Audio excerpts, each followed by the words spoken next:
Welcome to physics guide. সকলকে আমার YouTube চ্যানেলে স্বাগত। আমি করিম স্যার তোমাদের জন্য আজকে যে বিষয়টা আমি পড়াবো সেটা হচ্ছে যে আমাদের ম্যাগনেটিজমের ইউনিট 3 এবং চ্যাপ্টার 2, সেটা হচ্ছে ম্যাগনেটিজম অ্যান্ড ম্যাটার। আমরা এই চ্যাপ্টারের বিষয়বস্তুগুলো আজকে আমরা দেখব। প্রথমে আমাদের যেটা সিলেবাসের মধ্যে অন্তর্ভুক্ত আছে সেটা হচ্ছে একটি তড়িৎবাহী লুপ, মানে এটা কারেন্ট ক্যারিং লুপ কিভাবে একটি চৌম্বক দ্বিমেরু হিসাবে আচরণ করে এবং তার চৌম্বক দ্বিমেরু ভ্রামক কত হবে আমরা দেখব। তো আমরা সকলে জানি, তাই না? আমরা বলেছিলাম যে কোন একটা পরিবাহী লুপ, ধরো এটা একটা বৃত্তাকার পরিবাহী লুপ, এটা একটা বৃত্তাকার পরিবাহী লুপ। আমরা অক্ষস্থ থেকে, এটা হচ্ছে তার অক্ষ, অ্যাক্সিস, যেটা কেন্দ্র দিয়ে পাস করে সেটা হচ্ছে অক্ষ। আমরা এই পয়েন্ট, কেন্দ্র থেকে দূরত্ব আমরা বলছি পয়েন্টটা হচ্ছে পি, সেটা কেন্দ্র থেকে দূরত্ব হচ্ছে আর, কেন্দ্র থেকে দূরত্ব আর। এই পি পয়েন্টে চৌম্বক ক্ষেত্র কত হবে? আমরা যদি এটা ব্যাসার্ধ এ বলি, লুপটার ব্যাসার্ধ এ এবং কারেন্ট ফ্লো হচ্ছে লুপের মধ্যে আই, তাহলে আমরা দেখেছিলাম, আমরা পূর্বের লেকচারে দেখো খুব সুন্দরভাবে লেখা আছে এটা, যে আমরা দেখেছিলাম যে এরকম একটা কারেন্ট ক্যারিং লুপ, এর মধ্যে যদি কারেন্ট ফ্লো হয় তাহলে তার চারপাশে একটা চৌম্বক ক্ষেত্র তৈরি করবে।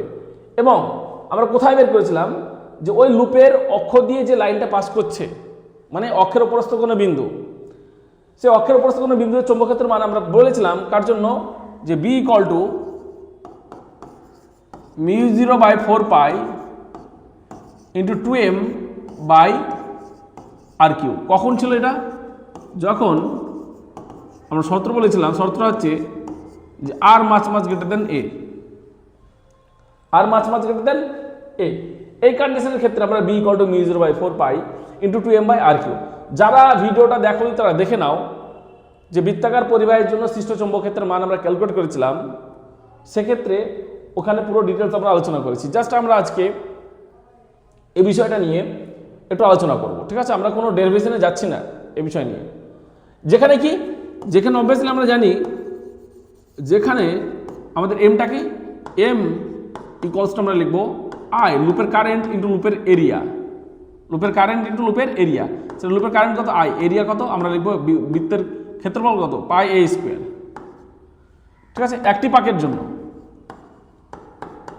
যদি লুপে একটা পাক থাকে,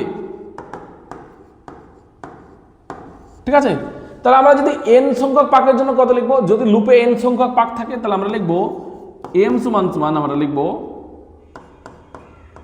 এন, লুপে মোট কতগুলো পাক আছে সে পাক সংখ্যা N into I A. Just পাক সংখ্যা আমাদের এখানে কি হবে, গুণ হয়ে যাবে। এটা ছিল আমাদের চৌম্বক দ্বিমেরু ভ্রামক। আমরা রাশিটা কি দেখো, চৌম্বক দ্বিমেরু ভ্রামক একটা ভেক্টর রাশি। যদি ইন টার্মস অফ ভেক্টর যদি লিখি, ইন টার্মস অফ ভেক্টর কি লিখবো, আমরা লিখবো এম ভেক্টর সমান আমরা N into I into A vector. কারণ ক্ষেত্রফল একটা ভেক্টর রাশি, ঠিক আছে? ক্ষেত্রফল একটা ভেক্টর রাশি। তাহলে যেদিকে আমরা বলেছিলাম লুপের ক্ষেত্রফল যেদিকে, সেই দিকে হচ্ছে এম ভেক্টরের অভিমুখ, ঠিক আছে? তাহলে আমরা এখানে কি বুঝতে পারছি, যে একটা তড়িৎবাহী লুপ, একটা তড়িৎবাহী ক্ষুদ্র লুপ একটা দণ্ড চুম্বকের ন্যায় আচরণ করে। কেন দণ্ড চুম্বকের ন্যায় আচরণ করে? কারণ এর একটা ডাইপোল আছে। ডাইপোল মানে একটা দ্বিমেরু ভ্রামক আছে, ঠিক আছে? দ্বিমেরু ভ্রামক কত, এম, এমটা কি এখানে দ্বিমেরু ভ্রামক। তার একটা দ্বিমেরু ভ্রামক আছে। দ্বিমেরু ভ্রামক কার থাকবে? যারা ম্যাগনেটের দ্বিমেরু ভ্রামক থাকবে, মানে এর একটা নর্থ পোল থাকবে, একটা সাউথ পোল। যেমন ম্যাগনেটের থাকে নর্থ পোল একটা সাউথ পোল, ঠিক তেমনই একটা লুপের নর্থ পোল থাকবে এবং সাউথ পোলও থাকবে, কারণ এর একটা দ্বিমেরু ভ্রামক আছে। কোন দিকে নর্থ পোল হয় আমরা বলি, যদি দেখো যে কারেন্টের ডাইরেকশন যদি আমাদের অ্যান্টি ক্লকওয়াইজ হয়, এটা হচ্ছে অ্যান্টি ক্লকওয়াইজ। কারণ আমরা যদি দেখি, আমরা কিভাবে এন কে লিখি, আমরা এন কে এইভাবে লিখি এন, তা দেখতে পাচ্ছ এইদিকে আমাদের তীর চিহ্নটা আছে, তাহলে কারেন্টের ডাইরেকশন এইদিকে। তা যদি লুপে কারেন্টটা আমাদের অ্যান্টি ক্লকওয়াইজ হয়, তাহলে মনে রাখো লুপের সম্মুখ ভাগে তৈরি হবে নর্থ পোল। কেন? আমি কিছু বললাম যে কোন একটা পরিবাহী লুপের মধ্যে দিয়ে যদি কারেন্ট ফ্লো হয় তার লুপটা একটা ম্যাগনেটের ন্যায় আচরণ করে, দণ্ডচুম্বক, যার একটা নর্থ পোল থাকবে একটা সাউথ পোল থাকবে। ঠিক আছে, তাহলে যদি এটা একটা পরিবাহী লুপ, এটা একটা বৃত্তাকার পরিবাহী লুপ, এর একটা নর্থ পোল থাকবে এবং সাউথ পোল থাকবে, কারণ এর মধ্যে একটা কারেন্ট ফ্লো হচ্ছে আই। নর্থ পোলটা কোথায়? নর্থ পোলটা হচ্ছে লুপের সম্মুখ ভাগে। আমরা যদি সামনে থেকে দেখি তাহলে কারেন্টটাকে দেখবো আমরা অ্যান্টি ক্লকওয়াইজ ঘুরছে, অ্যান্টি ক্লকওয়াইজ ঘুরছে। আর যদি আমরা পেছন থেকে দেখি তাহলে দেখবো কারেন্ট আমরা ক্লকওয়াইজ ঘুরছে। পেছন থেকে যদি আমরা দেখি তাহলে কারেন্টটা দেখবো ক্লকওয়াইজ ঘুরছে। ঠিক আছে, তাহলে সামনে তৈরি হবে নর্থ পোল এবং পশ্চাৎবর্তী পিছনে তৈরি হবে সাউথ পোল। সিমিলারলি একইভাবে আমরা যদি দেখি, ধরো এই লুপে কারেন্টের ডাইরেকশনটা হচ্ছে ক্লকওয়াইজ। কোথা থেকে দেখছি, কে অবজার্ভ করছে? সামনে থেকে আমরা দেখছি ক্লকওয়াইজ। যদি পেছন থেকে দেখি তাহলে আমরা দেখবো অ্যান্টি ক্লকওয়াইজ। তাহলে এক্ষেত্রে সামনে থেকে যদি অবজারভার দেখে তাহলে লুপে দেখবে অ্যান্টি ক্লকওয়াইজ কারেন্ট ঘুরছে। মানে ক্লকওয়াইজ মানে দেখো আমরা ঠিক এইভাবে দেখিয়েছি তীর চিহ্নটাকে, তাহলে এর করসপন্ডিং আমরা এইভাবে দেখিয়েছি। তাহলে লুপে কারেন্টটা হবে আমাদের যদি অ্যান্টি ক্লকওয়াইজ হয় তাহলে লুপের সম্মুখ ভাগে তৈরি হবে নর্থ পোল, সাউথ পোল, এবং পশ্চাৎ ভাগে তৈরি হবে আমাদের নর্থ পোল। তাহলে একটা কারেন্ট ক্যারিং লুপে কোথায়, কিভাবে, কখন আমাদের সম্মুখভাগে নর্থ পোল এবং কখন সাউথ পোল তৈরি হবে সেই বিষয়টা আমরা ক্লিয়ার বললাম। তাহলে আমরা যদি এইভাবে একটা লুপ চিন্তা করি, দেখো এরকম একটা লুপ চিন্তা করছি, ঠিক আছে, আমরা উপর থেকে দেখছি, অবজারভার কিন্তু এখানে আমাদের অবজারভার উপর থেকে দেখছে আগে। ঠিক আছে, তাহলে যদি আমাদের কারেন্টের ডাইরেকশন এরকম বলি তাহলে অবভিয়াসলি কারেন্টের ডাইরেকশনটা কেমন হচ্ছে? Anti clockwise. দেখো ঘড়ি কাটার বিপরীত দিকে কারেন্টটা ঘুরছে। তাহলে অবজারভার দেখবে যে লুপে সামনে তৈরি হবে নর্থ পোল এবং পশ্চাতে তৈরি হবে আমাদের এই সব পেছন দিকে তৈরি হবে সাউথ পোল।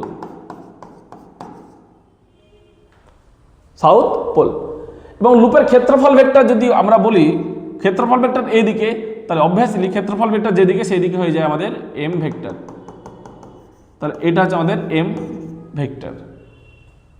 ঠিক আছে, আমাদের চৌম্বক দ্বিমেরু ভ্রামকের অভিমুখটা হচ্ছে লুপের ক্ষেত্রফল যেদিকে সেদিকে চৌম্বক দ্বিমেরু ভ্রামকের অভিমুখ। তাহলে এটা আমরা বললাম যে একটা তড়িৎবাহী লুপ। তাহলে কি বললাম? একটা পরিবাহী লুপ, একটা তড়িৎবাহী লুপ একটা ম্যাগনেটের মতো আচরণ করবে, যার একটা নর্থ পোল থাকবে এবং সাউথ পোল থাকবে। তার চৌম্বক দ্বিমেরু ভ্রামক আমরা আলোচনা করলাম, চৌম্বক দ্বিমেরু ভ্রামক হচ্ছে এম, এবং এম এর অভিমুখ আমরা বলে দিয়েছি। লুপে কখন সম্মুখভাগে নর্থ পোল তৈরি হবে আর কখন সাউথ পোল তৈরি হবে আমরা সেটা আলোচনা করে ফেললাম। ঠিক আছে, এরপর আমরা যেটা দেখব সেটা হচ্ছে যে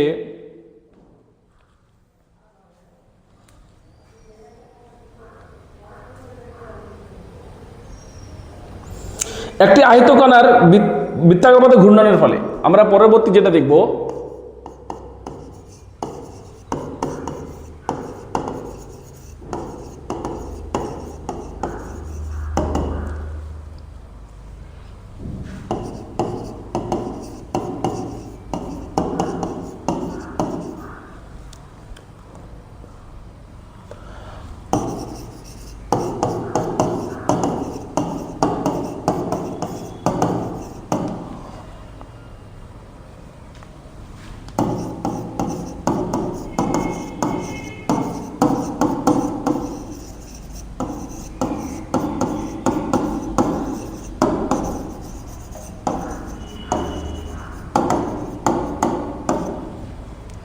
তো আজকে এটা আমরা পরবর্তী আমরা যে বিষয়টা এখন আলোচনা করবো সেটা হচ্ছে একটি আহিত কণার বৃত্তাকার পথে ঘূর্ণনের ফলে উৎপন্ন চৌম্বক ক্ষেত্রের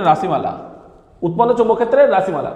তাহলে একটা যদি কণা বৃত্তাকার পথে ঘুরে তার জন্য যে চৌম্বক ভ্রামক সৃষ্টি হবে সেই চৌম্বক ভ্রামকের মানে আমরা এম এর কথা বলছি, সেই চৌম্বক ভ্রামক এম এর মানটা কত হবে সেটা আমরা ক্যালকুলেট করব। ঠিক আছে, তাহলে আমরা ধরে নিচ্ছি দেখো যে এটা একটা বৃত্তাকার পথ, এরকম একটা বৃত্তাকার পথে একটা আধান ধরে নিচ্ছি, আধানটা হচ্ছে কিউ। ঠিক আছে, আধানটা আমরা ধরেছি কিউ, সেটা প্লাস কিউ। তাহলে আমরা আধানটা যদি বৃত্তাকার পথে ঘুরে আমরা ধরেছি সেটা অ্যান্টি ক্লকওয়াইজ ঘুরছে। তাহলে এইদিকে হচ্ছে আমাদের বেগের অভিমুখ আর এটা হচ্ছে আধানটার বৃত্তাকার পথে যে ব্যাসার্ধ, যে ব্যাসার্ধের বৃত্তাকার পথে ঘুরছে সেটা হচ্ছে আর ভেক্টর। আর কেন্দ্র থেকে দূরত্ব কত? আর। ঠিক আছে, তো এরকম একটা আর ব্যাসার্ধের বৃত্তাকার পথে একটা কণা আমাদের ঘুরছে, আহিত কণা। তো তার জন্য আমরা চৌম্বক ক্ষেত্র বের করবো কিভাবে হয়। এখন বলি যে আমরা জানি যে আধানের চলাচল মানে কারেন্ট।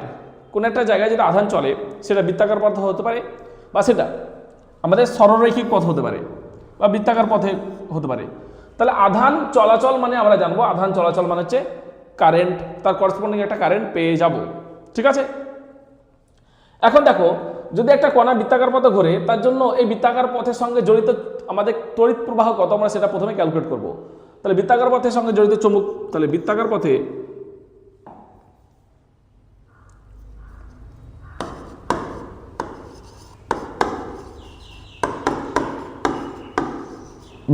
জড়িত প্রবাহ মাত্রা, তাহলে যেহেতু আমাদের আধানটা বৃত্তাকার পথে ঘুরছে তার জন্য যে প্রবাহ মাত্রা পাবো সেটা আমরা যদি বলি আই, তাহলে আই মানে লিখবো যে আধান বাই সময়। এখন কোন সময়ের কথা বলছি, যে আধানের মান বাই সময়। এখানে সময়টা হচ্ছে যে যদি একবার বৃত্তাকার পথে ঘুরছে যে সময়কাল সেটাই হচ্ছে আমাদের এখানে টাইম, সেটা হচ্ছে আমরা বলছি কিউ, বা টাইমটা কত এখানে আমাদের সেটা হচ্ছে পর্যায়কাল। পর্যায়কাল মানে কণাটা একটা পয়েন্ট থেকে যাত্রা শুরু করলো ওই পয়েন্টটা আবার ফিরে আসছে যে টাইমটা সেটা হচ্ছে পর্যায়কাল ক্যাপিটাল টি। ঠিক আছে, তো টিটা কত হয় আমরা জানি যে যদি দ্রুতিতে কোনো বস্তু বৃত্তাকার পথে ঘোরে, সমদ্রুতিতে যদি কোনো একটা বস্তু চলাচল করে তাহলে আমরা লিখি যে কতটা দূরত্ব অতিক্রম করবে S equal to VT. V বেগে টি সময়ে কোনো একটা কণা যতটা দূরত্ব অতিক্রম করবে, ঠিক আছে, সেটা হচ্ছে এস ইকুয়াল টু ভিটি। তাহলে টি ইকুয়াল টু কত পাচ্ছি আমরা? S by V. তাহলে এখান থেকে দেখো আমরা এখানে লিখতে পারি যে তাহলে এখানে টাইমটা কত হচ্ছে, টাইমটা হচ্ছে বৃত্তাকার পথের জন্য কত লিখবো টি, আর এসের জায়গায় কত লিখবো একবার সম্পূর্ণ পথ ঘুরে আসছে, এসের জায়গায় কত লিখবো একবার সম্পূর্ণ পথ ঘুরে আসতে কতটা আমরা দূরত্ব অতিক্রম করছি সেটা হচ্ছে বৃত্তের পরিধি, সেটা হচ্ছে 2πr বাই কতটা বেগে ঘুরছে ধরে নিচ্ছে আমরা বলে দিচ্ছি অলরেডি ভি দ্রুতি নিয়ে ঘুরছে। ঠিক আছে, ভি দ্রুতি নিয়ে ঘুরছে, তাহলে এটা হচ্ছে টি এর মান। দেয়ার পর আমরা এখানে যদি পুট করে দিই তাহলে কত লিখবো, এটা এক্সেস আমরা লিখছি, এটাকে পাশে এভাবে লিখে রাখছি। ঠিক আছে, তাহলে আমরা লিখবো Q by 2πr by V.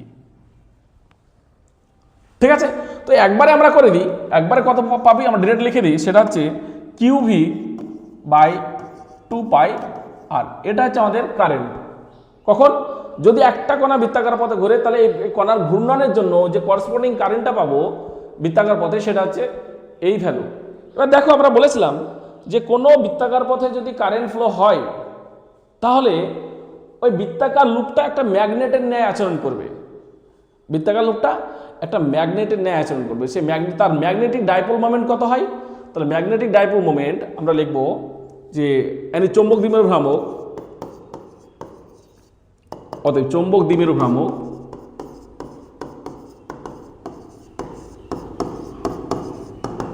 আমরা এটাকে বলছি মিউ এল। আমরা এম বলছি না, কেন? কারণ এটা অরবিটে ঘুরছে, দেখো একটা বৃত্তাকার পথে ঘুরছে। ঠিক আছে, আমরা সেটার জন্য বলছি মিউ এল। আমরা জানি যে আমাদের কেমিস্ট্রিতে তোমরা পড়েছো এল, তারপর এন, এল, এম, তারপর এস। এনটা কি? এনটা হচ্ছে প্রিন্সিপাল কোয়ান্টাম নাম্বার, আর এলটা হচ্ছে অরবিটাল কোয়ান্টাম নাম্বার, আর এমটা হচ্ছে ম্যাগনেটিক কোয়ান্টাম নাম্বার, আর এসটা হচ্ছে কি আমাদের স্পিন কোয়ান্টাম নাম্বার। তাহলে যেহেতু অরবিটে ঘুরছে তার জন্য অরবিটাল এখানে এল আছে। যেটা একটা যদি আমরা বলি যে এটা একটা বৃত্তাকার পথে ঘুরছে, আসলে আমরা কি বের করব? আমরা ইলেকট্রন, তো আমরা জানি ইলেকট্রন তো নিউক্লিয়াসের চারিদিকে বৃত্তাকার পথে ঘোরে, অরবিটে ঘোরে। তো আমরা এই আধান থেকে আমরা ইলেকট্রনের জন্য বের করব, তার জন্য এখানে আমরা মিউ এল বলছি। অরবিটাল মানে কক্ষপথে ঘুরছে তার জন্য। তাহলে চৌম্বক দ্বিমেরু ভ্রামক মিউ এল কত লিখবো? মিউ এল আমরা লিখবো, মিউ এল ইকুয়ালস টু আমরা লিখবো কারেন্ট ইন্টু লুপের এরিয়া। কারেন্ট ইন্টু লুপের এরিয়া, এটা হচ্ছে চৌম্বক দ্বিমেরু ভ্রামক, magnetic dipole moment. I into A, তাহলে আইটা কত পেয়েছি আমরা? আইটা পেয়েছি Q V by 2πr into area কত? এরিয়া হচ্ছে পাই আর স্কোয়ার। তাহলে করসপন্ডিং কত পাচ্ছি দেখো, আমরা একটা পাই কেটে এসেছি, তাহলে কিউ ভি আর বাই 2। আমরা একটু কি করছি, আমরা জাস্ট এটাকে কিউ এখানে এম ভি আর করে নিলাম, M V R by 2m, এটা পাচ্ছি। এখন এম ভি আর এটা কি? আমরা জানি যে কোনো বস্তু যদি বৃত্তাকার পথে ঘুরে তাহলে কৌণিক ভরবেগ হয় রৈখিক ভরবেগ কিন্তু বৃত্তপথের ব্যাসার্ধ।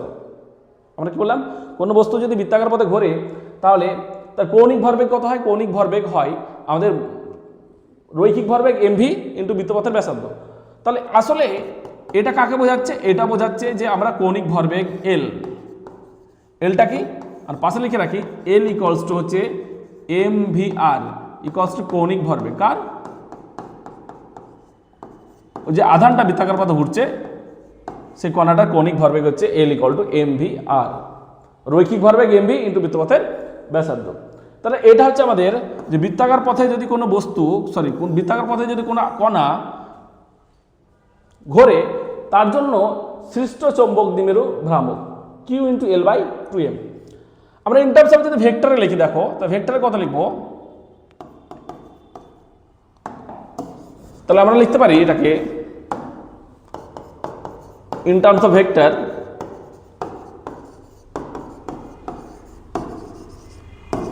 vector form, তো ভেক্টর ফর্ম বলবো, in terms of vector লিখতে পারো।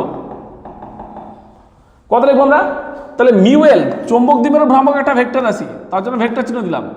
কিউ বাই 2m এটা একটা স্কেলার রাশি এবং কৌণিক ভরবেগ একটা ভেক্টর রাশি।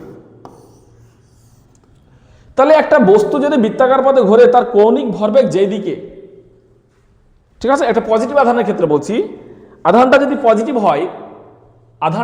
পজিটিভ হয় তাহলে যেদিকে এল ভেক্টরের অভিমুখ সেদিকে মিউ এল ভেক্টরের অভিমুখ। এখন এল ভেক্টরের অভিমুখ কোন দিকে হয়?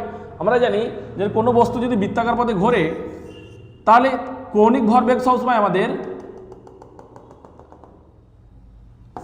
ঘূর্ণন অক্ষ বরাবর হয়। কৌণিক ভরবেগ সর্বদা ঘূর্ণন অক্ষ, এটা হচ্ছে ঘূর্ণন অক্ষ। এটা কেন্দ্র দিয়ে যেটা লাইন পাস করছি সেটা হচ্ছে আমাদের তলের সঙ্গে লম্ব, অবশ্যই কেন্দ্র দিয়ে একটা লাইন পাস করছি সেটা তলের সঙ্গে লম্ব, তাহলে এটা হচ্ছে ঘূর্ণন অক্ষ, ঠিক আছে, রোটেশনাল অ্যাক্সিস। এই রোটেশনাল অ্যাক্সিস বরাবর এল ভেক্টর হয়, তাহলে যেদিকে এল ভেক্টর পজিটিভ আধানের জন্য সেদিকে হচ্ছে আমাদের কি মিউএল ভেক্টর। তাহলে আমরা যদি বলি, তাহলে আমরা যদি এখানে দেখাই, তাহলে আমরা যদি বলি আধানটা পজিটিভ সেটা ঘুরছে এভাবে, ঠিক আছে।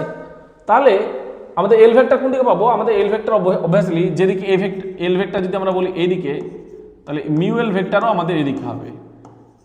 অভিমুখটার কথা বলছি, ঠিক আছে, অভিমুখটা ওপর দিকে হবে। যদি এল ভেক্টর নিচের দিকে হয় তাহলে মিউএলটাও নিচের দিকে হবে, ঠিক আছে, একই দিকে।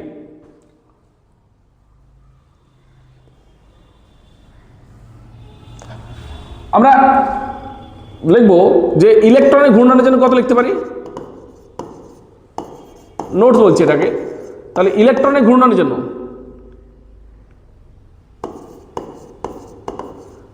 ইলেকট্রনের বৃত্তাকার পথে ঘূর্ণনের জন্য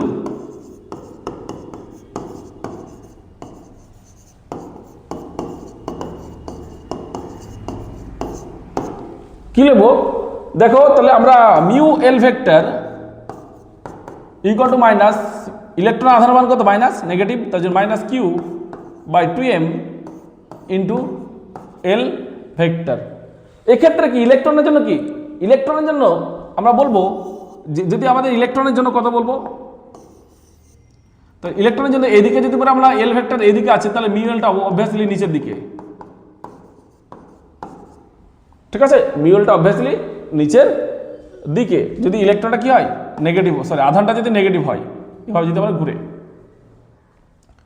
ঠিক আছে। তাহলে এ হচ্ছে আমাদের যে ইলেকট্রনের বৃত্তাকার পথে ঘূর্ণনের জন্য আমাদের চৌম্বক দ্বিমেরু ভ্রামক আমরা লিখে ফেললাম। এখন দেখো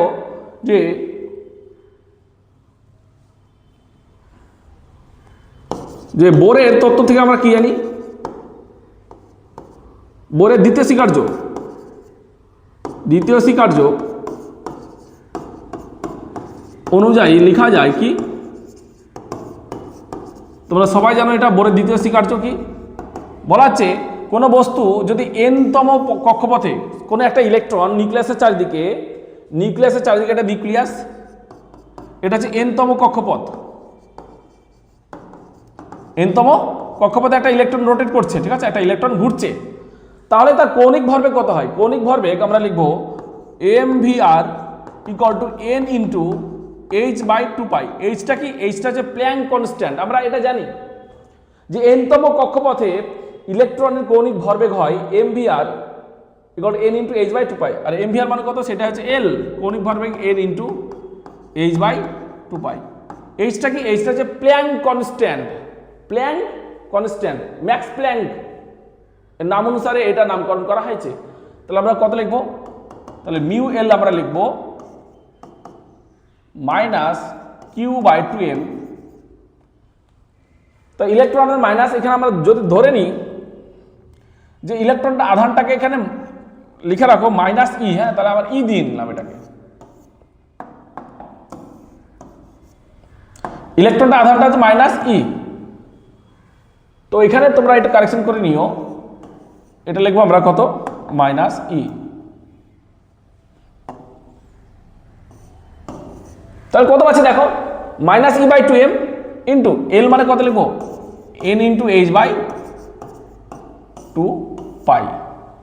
ঠিক আছে? তাহলে আমরা যেটা পাচ্ছি -n × EH/4πm। ঠিক আছে? 4πm। তাহলে এই যে নতুন একটা কোয়ান্টিটি পাচ্ছি EH/4πm, এটা হচ্ছে পুরো একটা কনস্ট্যান্ট ভ্যালু। এটা হচ্ছে পুরো একটা কনস্ট্যান্ট ভ্যালু। তাহলে আমরা যদি দেখতে চাইছি কি যে ইলেকট্রনটা, কাজ করে এখানে ভেক্টর দেবো না আমরা, ওখানে মানটার কথা বলছি। তো দেখো এখানে যে ইলেকট্রনের কৌণিক ভরবেগ কার উপর ডিপেন্ড করছে, তাহলে এটা হচ্ছে পুরো কনস্ট্যান্ট। তাহলে মিউএল আমরা বলতে পারি proportional to n। Mu L proportional to n মানে কি? মানে হচ্ছে যে আমরা এখান থেকে স্পষ্ট একটা ধারণা করতে পারছি যে ইলেকট্রন যদি নিউক্লিয়াসের চারদিকে ইলেকট্রন বৃত্তাকার পথে ঘোরে, তাহলে এসে মানে প্রত্যেকটা ইলেকট্রনের কৌণিক ভরবেগ বা যে কোনো একটা ইলেকট্রনের কৌণিক ভরবেগ ডিপেন্ড করছে যে সেটা কোন অরবিটে ঘুরছে। তাহলে বিভিন্ন অরবিটের জন্য, বিভিন্ন অরবিটে থাকা ইলেকট্রনগুলোর কৌণিক ভরবেগ বিভিন্ন হবে। n এর মানটা বিভিন্ন ইলেকট্রনের জন্য বিভিন্ন, তার জন্য কি হবে? আমাদের মিউএল এর মানটা আলাদা আলাদা হবে। তাহলে এখানে দেখতে পাচ্ছি এনটা কি আমরা বললাম? এনটা হচ্ছে মুখ্য কোয়ান্টাম সংখ্যা। মুখ্য কোয়ান্টাম সংখ্যা মানে অরবিটাল সংখ্যা বলতে পারো। তাহলে এনটা হচ্ছে আমাদের n = orbital number. Orbital number. ঠিক আছে? এটা হচ্ছে আমাদের ইলেকট্রনের জন্য কৌণিক ভরবেগ। এখন আমরা বলতে চাইছি ফর ফার্স্ট অরবিটের জন্য কত লিখব? ফার্স্ট অরবিট মানে প্রথম কক্ষপথে যে ইলেকট্রনটা ঘুরছে নিউক্লিয়াসের চারদিকে, তার জন্য ফার্স্ট অরবিটের জন্য n = 1। দেয়ারপর অতএব মিউএলটা কত লিখবো? আমরা মিউএল এর জায়গায় লিখছি b। কেন? এই ফার্স্ট অরবিটকে বলা আছে বোর কক্ষপথ। কি বলবো? বোর কক্ষপথ, বোর অরবিট। ঠিক আছে? তার জন্য এটাকে বলা হচ্ছে মিউ বি। মিউ বি কত লিখবো? সেটা হচ্ছে আমাদের EH/4πm। আমরা নেগেটিভ চিহ্ন দিচ্ছি না, তাহলে মানটা বের করব। ঠিক আছে? তাহলে ফার্স্ট অরবিটের জন্য যে ফার্স্ট অরবিটে যে ইলেকট্রন আছে তার চৌম্বক দ্বিমেরু ভ্রামক এটা হচ্ছে EH/4πm। তাহলে ই এর মান কত? আমরা দেখতে চাইছি যে 1.6 × 10⁻⁻19 ইলেকট্রনের আধানের মান বলছি।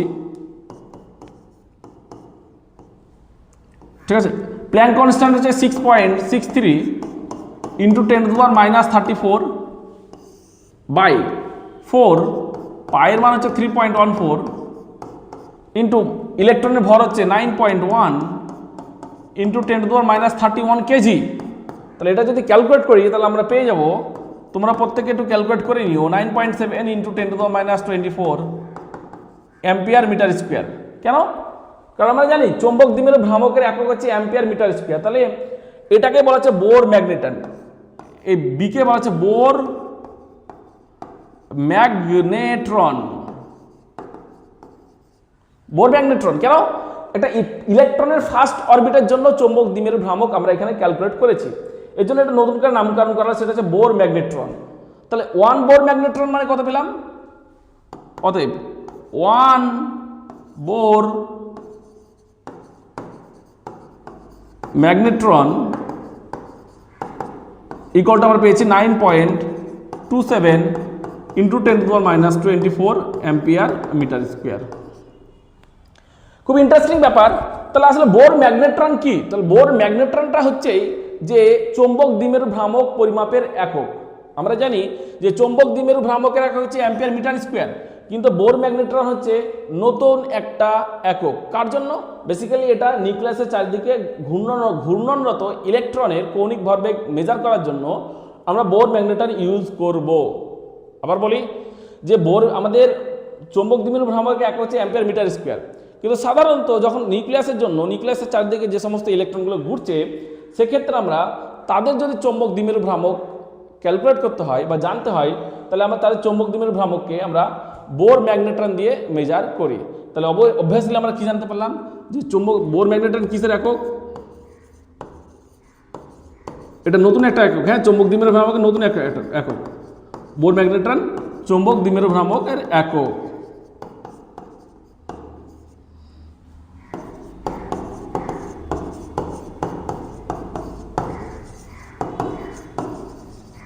ঠিক আছে, বোর ম্যাগনেট্রন চৌম্বক দ্বিমেরু ভ্রামকের একক। তাহলে আমার কাছে ফার্স্ট অরবিটে চৌম্বক দ্বিমেরু ভ্রামক ওয়ান বোর ম্যাগনেট্রন, তো সেকেন্ড অরবিটের কথা হবে 2 বোর ম্যাগনেট্রন, থার্ড অরবিটে যে সমস্ত ইলেকট্রন আছে তাদের চৌম্বক দ্বিমেরু ভ্রামক কথা হবে 3 বোর ম্যাগনেট্রন। ঠিক আছে, কারণ কি? কারণ এখানে আমাদের যে অরবিট এন এর জায়গায় কত লিখবো আমরা? এই মানটা তো কনস্ট্যান্ট, এই মানটা তো বেরোলো, এটা 9.27 ইন্টু 10⁻24 এই মানটা।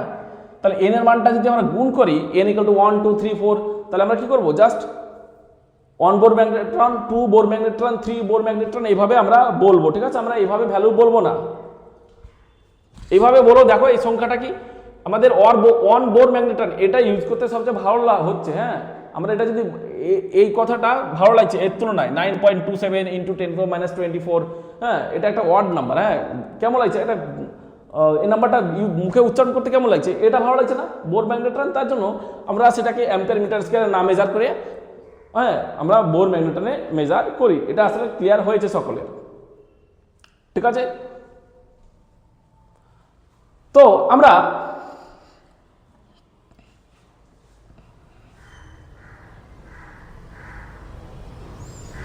আর বলি, তাহলে এখান থেকে যেটা বলবো সেটা হচ্ছে যে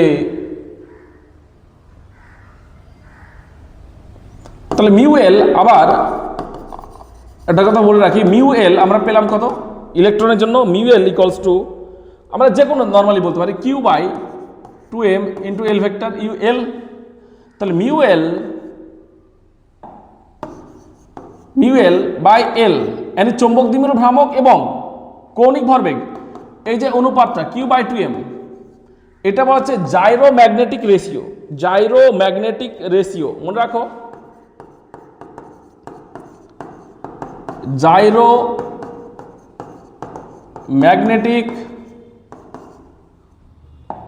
অনুপাত। ঠিক আছে, জাইরোম্যাগনেটিক অনুপাত। তো এই হচ্ছে আমাদের কোন একটা আধানের বৃত্তাকার পথে ঘোরার জন্য চৌম্বক দ্বিমেরু ভ্রামক বের করলাম। তারপর যেটা বের করলাম সেটা হচ্ছে যে ইলেকট্রন যদি নিউক্লিয়াসের চারিদিকে ঘোরে, অবশ্যই ইলেকট্রন তো নিউক্লিয়াসের চারিদিকে ঘুরবে, তাহলে সে নিউক্লিয়াসের চারিদিকে ঘূর্ণনরত ইলেকট্রনের আমরা চৌম্বক দ্বিমেরু ভ্রামক বের করেছি। এরপর ফার্স্ট অরবিটে যে চৌম্বক দ্বিমেরু ভ্রামক পাবো সেটাকে বলবো আমরা বোর ম্যাগনেট্রন। ঠিক আছে, এরপর চৌম্বক দ্বিমেরু ভ্রামক এবং কৌণিক ভরবেগ এর অনুপাতটা হচ্ছে আমাদের একটা কনস্ট্যান্ট পাচ্ছি, এর কনস্ট্যান্টটাকে বলবো আমরা জাইরোম্যাগনেটিক রেশিও। ঠিক আছে, তো আজকে এতটুকু। নেক্সট ডে আমরা অন্য ভিডিও নিয়েও আলোচনা করব। তো ততক্ষণে সকলকে টাটা, বাই বাই।